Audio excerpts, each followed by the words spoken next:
Welcome, curious minds, to the deep dive. Today, we're really getting into something that, well, it affects all of us, the global crop protection market. We're looking at where it's headed, and our main guide for this is the Global Crop Protection Market Forecast to 2033 report. It's from Cognitive Market Research. So, our mission today to unpack what's really going on behind the big numbers in these forecasts. We want to dig into the key trends, maybe some surprising facts, and help you wrap your head around the huge economic and agricultural shifts we might see by 2033. Exactly. And, understanding this market is just so crucial. It's way more than just farmers and chemicals. When we Yeah. talk crop protection, we're covering, well, everything. The traditional stuff like herbicides, pesticides, fighting weeds and bugs, Yeah. but also fungicides for diseases, and increasingly things like biological controls, seed treatments. It's a whole package. Basically, it's all geared towards making sure we have healthy, abundant harvests. So these numbers, they really tie directly into global food security, how efficient our farms are, and yeah, ultimately what food is available for you. And the scale we're talking about is, well, it's massive. The report says the market was already worth nearly $40 billion back in 2021. But here's where it gets really interesting. Projections show it climbing to around 49.3 billion by 2025. Okay, that's soon. And then a huge jump to over $75 billion by 2033. That works out to a compound annual growth rate, a CAGR of what, over 5.4%? It's not just big, it's growing really consistently. Okay, so that's the big picture serious growth, but where's this growth actually happening? Let's dive into the regions. And I guess we have to start with the absolute powerhouse, right? The biggest and fastest growing, Asia Pacific. Oh, absolutely. Asia Pacific is, well, it's kind of staggering. It accounts for roughly half the entire global market. That's huge. So back in 2021, it was already close to $20 billion, Right. kind of forecast, over 39 billion by 2033. So basically doubling. And its growth rate, that AGR, is nearly 6%. That's, noticeably higher than the global average. And there are solid reasons. You've got booming populations needing more food, obviously, Yeah. plus a real shift towards more modern, intensive farming to get higher yields. And governments there are pushing hard on food security and boosting agriculture. It's a major focus. Right. So multiple factors pushing it forward. Exactly. And within the region, you see China, still a major player, expected to more than double its market size by 2033, from about 5.6 billion up to over 11 billion. Strong momentum. But like the real standout, that's India. India is set for the highest growth rate in the region, leaping from about 2.6 billion in 2021 to nearly 5.8 billion by 2033. Again, more than doubling. Wow, India really jumping ahead then. Yeah, it signals a pretty fundamental shift in farming practices and major investment happening there. And it's not just them. You see big increases, too, in Japan going from maybe 3.4 billion to over 6.3 billion.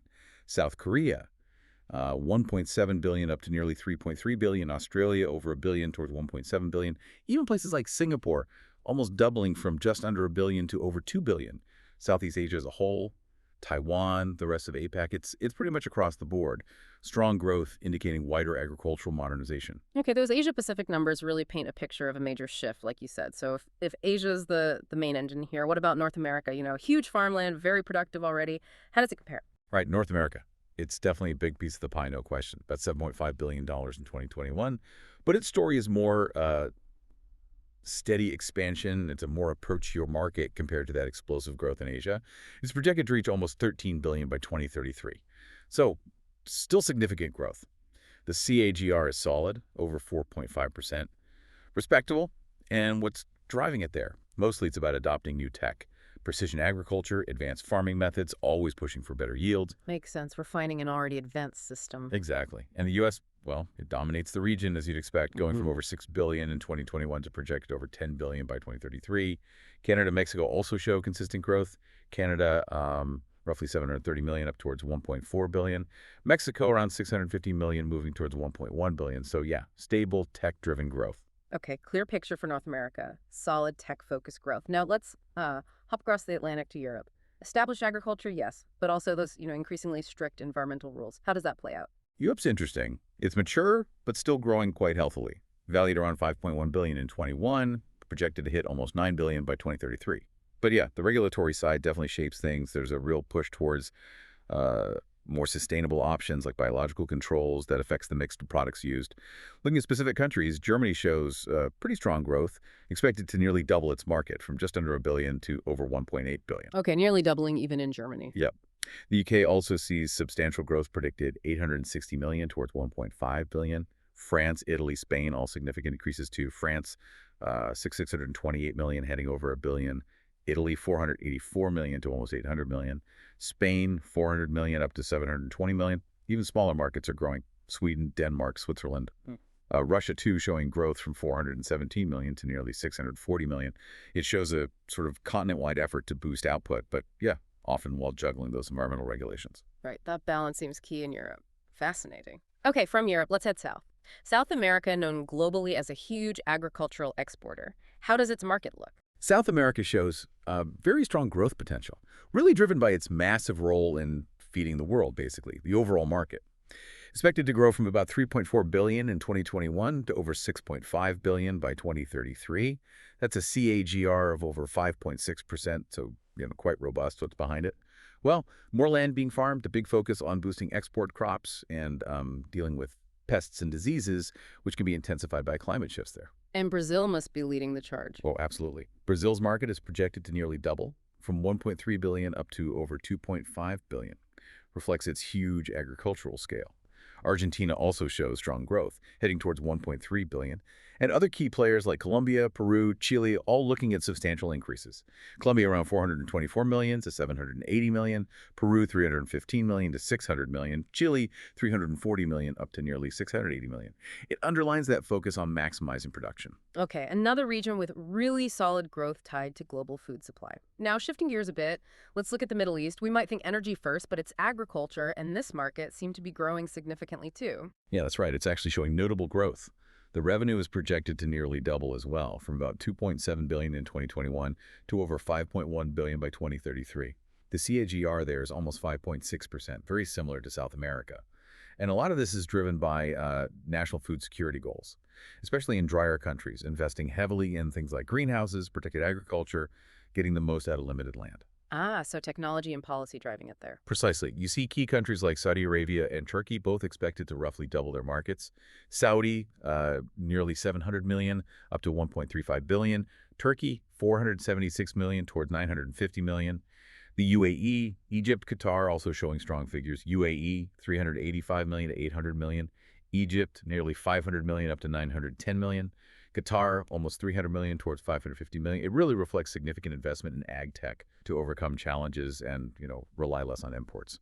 Interesting dynamic. Okay, let's wrap up the regional tour with Africa, a continent with, well, huge agriculture potential, often still untapped, and obviously growing food needs. What's the picture there? Africa also shows compelling growth. It highlights its emerging role and the big push to tackle food security and just improve farm output. Revenues are forecast to go from about 1.5 billion in 2021 to nearly 3 billion by 2033. That's a CAGR of just over 5%. So still solid growth. A lot of this is tied to closing that yield gap. You hear about the difference between what could be grown and what actually is, better farm management, more use of crop protection, especially helping smallholder farmers. And which countries stand out there? Well, South Africa and Nigeria are really leading the growth projections. Both are expected to more than double their markets by 2033. South Africa from about 550 million to over 1.1 billion. Nigeria from 224 million up to over 440 million. It suggests a kind of focused push in those key economies. So, when you tie all these regional pictures together, these different growth rates, what it really points to is this massive ongoing global investment in securing and enhancing our food supply. It's more than just market numbers. It really reflects, well, more intensive agriculture overall, different approaches in different places, but a clear drive for innovation in crop protection tech.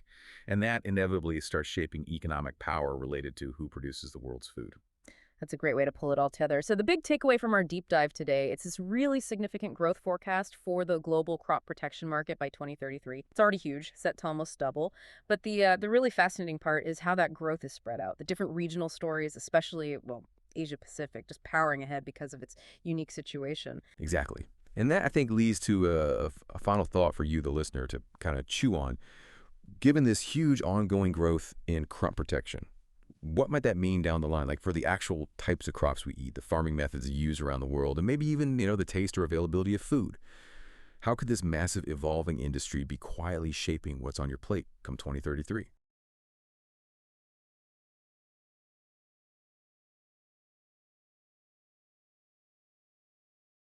Think about this for a second. There's a kind of silent war happening every single day.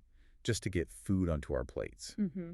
A constant battle against, pests, diseases, and just the sheer pressure of feeding a growing planet. It's relentless. Yeah, and it's way more than just farming, right? It's this high-stakes fight for global food security. So today, on the Deep Dive, we're going to cut straight to the heart of it. We're exploring the crop protection market. A really dynamic field right now. Totally. We'll look at the innovations that are, well, winning some battles, the hurdles making things tough, and the strategies shaping the future of how we eat. And just so you know, all our insights today, they're drawn straight from the Global Crop Protection Market Trends and Future Report. It's powered by cognitive market research. We've essentially gone through that expert analysis to pull out what really matters. Right. Our mission here is simple. Get you quickly up to speed on what's really going on, give you a solid grasp of the forces driving things, the big challenges, and maybe the most exciting part, the innovations set to change everything. Okay, let's unpack this then. What's really pushing this market forward? Like, what are the fundamental pressures? Well, the core issue is pretty stark, actually. You've got this rapidly growing global population. Especially in certain regions, right? Exactly. Think Asia-Pacific, Africa particularly. And that's colliding directly with an ever-shrinking amount of usable farmland. Less land, more mouths to feed? Precisely. So farmers are under immense pressure. Every single acre has to produce more. It makes crop protection less of an option and more of a strategic necessity. Things like herbicides, insecticides, fungicides, they aren't just extras anymore. They're essential tools to get the most yield from shrinking land. That's a huge challenge, feeding more people with less space. So how is technology helping farmers, bridge that gap right now? Oh, technology is crucial here. We're seeing a real surge in advancements that are changing how crops get protected. Think precision agriculture. It's basically farming using super specific data. Like what specifically? Like drone-assisted spraying, satellites keeping a constant eye on crop health, even AI that can spot pest threats almost instantly. Wow. Yeah, it allows for incredibly targeted action, much less waste, far more efficient, and importantly, more eco-friendly. But what's maybe even more revolutionary is the quiet stuff happening inside the pesticides. Okay. Specifically, things like nano-based agents using tiny particles for super precise delivery or bio-derived agents. Bio-derived, meaning from nature. Essentially, yeah. Yeah. Pesticides sourced from natural things like plants or microbes, and both of these, nano and bio, they're designed to be safer and more effective. So innovation is key. But beyond the tech and what farmers are doing, our government's stepping in, helping this expansion, especially in, say, developing regions. They definitely are. Government support is a really significant factor in a lot of developing areas. They're actively encouraging pesticide use sometimes through things like subsidies or making import rules more favorable. But what's perhaps even more encouraging is this global regulatory trend. They're starting to fast-track approvals for bio-based crop protection products. So helping those newer, maybe safer options get out there faster. Exactly. And that's key because it helps widen the market reach, especially into rural farming communities. Makes these safer options more accessible quicker. Okay, so we've got this picture of growth, some really cool innovation. But, every market has its struggles. What are the big headwinds? The things this industry is really battling against? Maybe stuff that would surprise people. I'd say the biggest restraint, without a doubt, is the strict environmental and health regulations. Right, like the EPA in the U.S., EFSA in Europe. Precisely those kinds of bodies. They're tightening the rules on synthetic pesticides because, well, we know more now about their harmful effects on biodiversity, soil health, even human safety. And the impact is huge. These rules don't just make R&D more expensive and complicated. Which must be significant already. Oh, it is.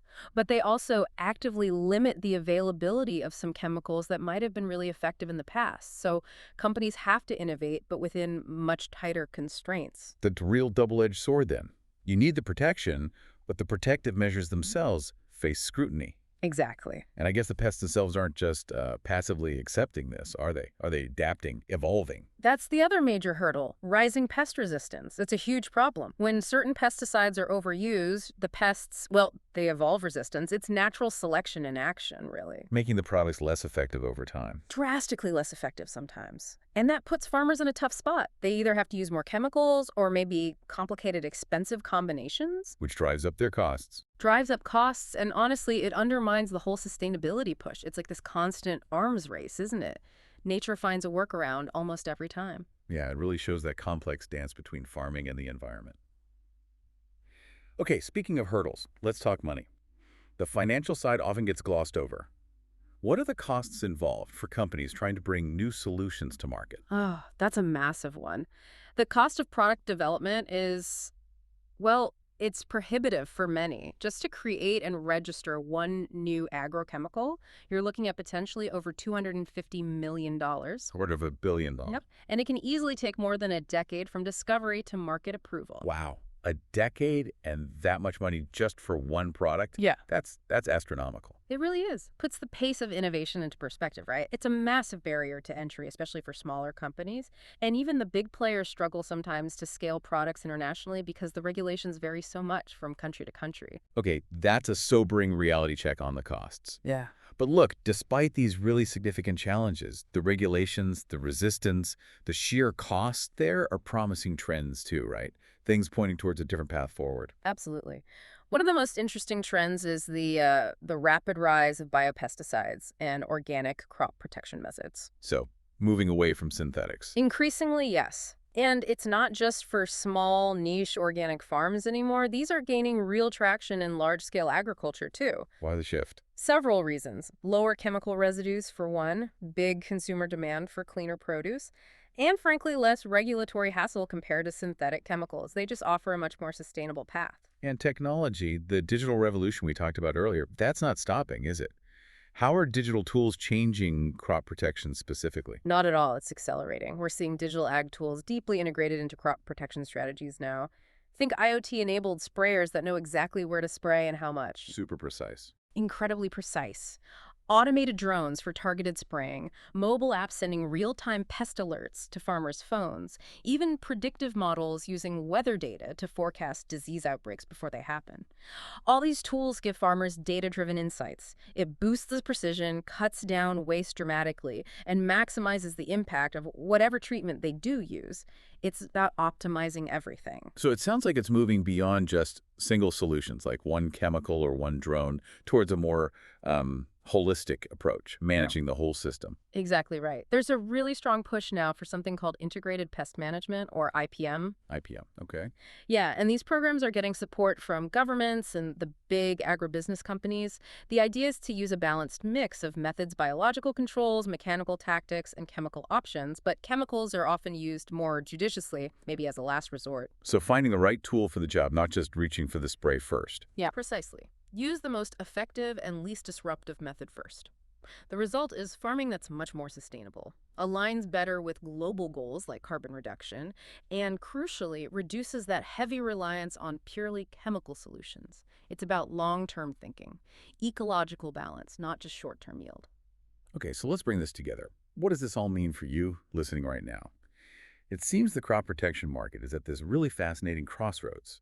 You've got the fundamental need for food security, pushing it forward, amazing innovation powering it, but also these heavy challenges from regulation and, well, nature fighting back with resistance. Yeah, and if we connect this to the bigger picture, despite those hurdles, the outlook is actually quite optimistic. With things like biopesticides taking off, these advanced digital tools becoming more common, and sustainable practices like IPM gaining ground, the industry really does seem poised for some transformative growth that could help ensure food security for, generations to come. So maybe the final thought to leave you with is this.